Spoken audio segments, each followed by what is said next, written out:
చొక్కా చేతులు మడత పెట్టే సమయం వచ్చింది.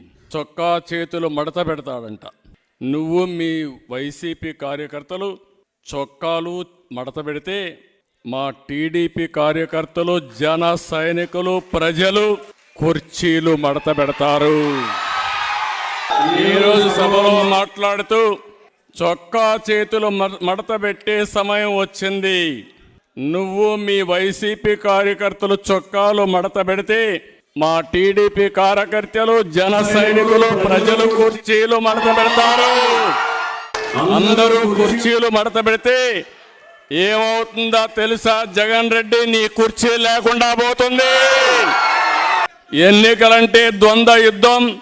చొక్కాలు చేతులు కుర్చీలు మడత పెట్టడం కొట్టుకోవడానికి కాదు. ఆ విషయం గుర్తుపెట్టుకొని ప్రవర్తిస్తే మేము కూడా గౌరవంగా ఉంటాం.